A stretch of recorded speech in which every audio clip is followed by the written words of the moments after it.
Ngayon, mga bossing, asan na ba tayo dito? Paano 'to? May sinasabi yung House, mga kababayan, nasaan ba 'to? Oh, may sinasabi yung House na kapagka daw po yung impeachment kay Inday Sara Duterte ay hindi nagtagumpay at hindi man napatalsik ang Vice Presidente, plunder ang kasunod, mga bossing. No? Basahin ho natin. Ito, House panel may recommend plunder case versus BP Duterte over 112.5 million confidential funds, mga kababayan. So, ibig sabihin, pag hindi lumusot at hindi nila nailusot yung impeachment, ang dami ho nun, mga bossing. No? Confidential funds, bribery, tapos nandyan pa yung pagbabanta sa buhay ng Pangulo. Sa tatlong yun, lahat mailulusot nila. Tapos tayong mamamayang Pilipino, kitang-kita naman ho natin at napanood naman ho natin, mga kababayan, lahat ng sinabi ni Inday Sara Duterte. Kung pwede nga lang tayong lahat maging witness at testigo. No? Doon sa mga binitawang salita ng ating Vice Presidente, mga bossing, nagpunta na siguro ho tayo dyan. Diba? Sa nakikita ko, ang hirap hong ilusot nun Pero kung sakali daw lumusot, mga bossing, ang sabi dito, kakasuhan ng plunder si Inday Sara Duterte. Vice President Sara Duterte Carpio gesture during a press briefing at the Cybergate building in Mandaluyong City, September 5. Ito daw. Manila, the House Committee of Good Government. No? Sa pangunguna po yan ni Joel Chua, na sumigaw-sigaw si Inday Sara Duterte doon sa Maynila at ang sabi, Apol, Nieto, isubo mo ito kay Joel Chua hanggang mamatay. Hindi ho kinaya ni Inday Sara Duterte. Nanalo pa din po si Joel Chua, mga bossing. Ano daw?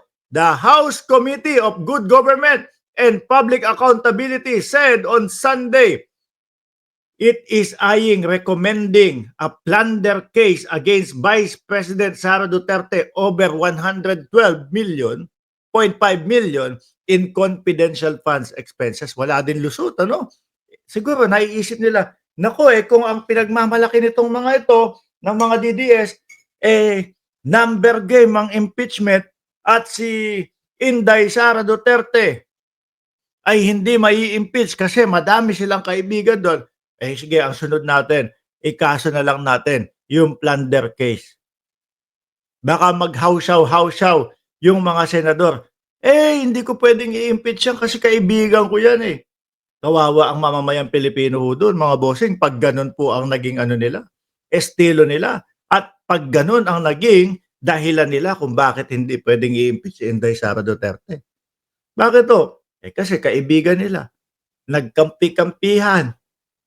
Ano po? Lugi tayong mamamayang Pilipino na naghahanap po ng mga perang ikinakaltas sa atin, kinsenas katapusan ng gobyerno at ipampopondo po sa kanila.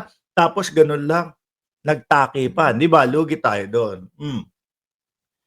Sabi pa dito, in a statement, House Senior Deputy Speaker Aurelio Dong Gonzales said the panel may consider the move if Duterte failed to account for 112.5 million in confidential funds. Naku, baka magkaroon na ng mga brace dito.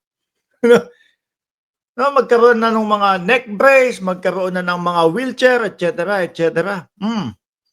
Saan ba? Failed to account for 112.5 million confidential funds which were in cash as cash advance by the Department of Education 2023. Ito kaya yung mga dinadala at iniaabot doon sa security lang? Di po ba? Sabi nung si nanay nung nagtatrabaho sa Department of Education, kinukuha lang po, pinipick up nung security. No? Yan ba yun? Ano pa sabi dito? The Vice President was DepEd Secretary from July 22 hanggang July 2023. No? The Pampanga 3rd District Representative reiterated that need for transparency on the utilization of public fund. Alam nyo, mga kababayan, ha? Natatawa ako doon sa ibang mga DDS. Kagaya nila Greco Bellica. Matitigas ang muka na mag-post doon sa kanilang mga Facebook page at ilalagay pa, transparency is the key. Ngayon lang tingnan nyo, puntahan nyo yung Facebook page ni Greco Bellica. Yung tipo bang, kala mo ang gobyerno ng Pilipinas sa pangunguna ni Pangulong Bongbong Marcos ang may ginagawang kalokohan? Di ba Ma'am Evelyn Heneta, at Amy Ramirez, at Elsie Adam Man, samantalang ito, yung mga kakampi nila, yung mga kaibigan nila, ang ayaw humarap, mga bossing. Di ba? Binibigyan ho sila ng pagkakataon. Ipaliwanag ang kanilang sarili. Binibigyan po sila ng oras para ipaliwanag ang kanilang sarili. Pero ano po ginagawa nila? Pinapaikot-ikot nila yung hearing. Paulit-ulit hanggang sa nahahalata na ng Kongreso na pinapaikot nyo lang kami dito eh. Kung ano-ano lang ang sinasabi nyo sa amin eh. Di ba? Kapag kaipit na at hirap nang sagutin, mga kababayan, ano ang kanilang ginagawa? Naku, mukhang may mga pinag-usapan. Pag naiipit na kayo at hindi nyo na kayang sagutin, hahawa kayo sa dibdib. Kunyari, hindi na makahinga. Tapos sasabihin ko, dali na kayo sa ospital. Tapos ang hearing. Hindi tayo masusukol. Di po ba, mga kababayan? Ganun lang eh. So sabi nga kung sakali na mailusot nila, kung lulusot, madami yan. No? Ako naniniwala doon sa confidential funds lang Mahirap nang ipaliwanag yun eh. Sangkaterba na po ang ang ebidensya nun eh. Yung mga Mary Grace Piatos. Yan ako naniniwala, mga kababayan, na kung meron silang mga kasagutan, lalong-lalo na sa mga confidential funds na yan, sa Congress pa lang, tinapos na nila yan. Sa Congress pa lang, nilabas na nila yung kanilang bala para hindi na umabot sa punto na may impeach ang Vice Presidente. Kung kaya nilang ipaliwanag yung sa mga pagbabanta sa buhay ng ating Pangulo, ni Inday Sara Duterte, naku po, tinapos na nila yan sa NBI, mga kababayan. Para hindi umabot sa impeachment. Kaya lang wala. No? Ako ay naniniwala na hindi nila kayang ipaliwanag, kaya iniiwasan nila kung ano-anong mga alibay yung kanilang mga ginagawa, mga bossing.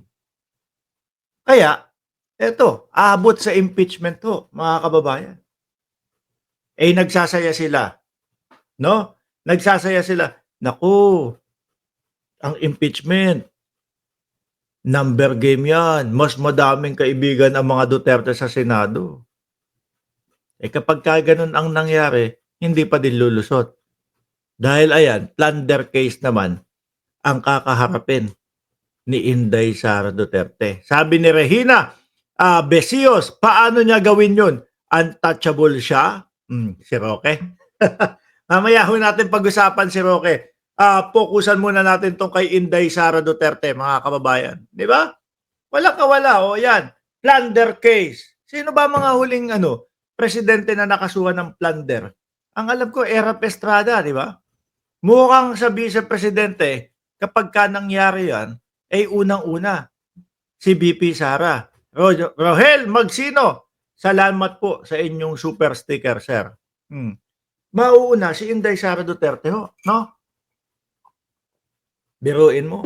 First time in the history ng Pilipinas ang na-impeach sa Congress ang isang Vice Presidente, si Inday Sara Duterte, at mukhang first time din sa Pilipinas na may makakasuhang Vice Presidente sa katauhan ni Inday Sara Duterte. Alisin ko na yan, mga kababayan.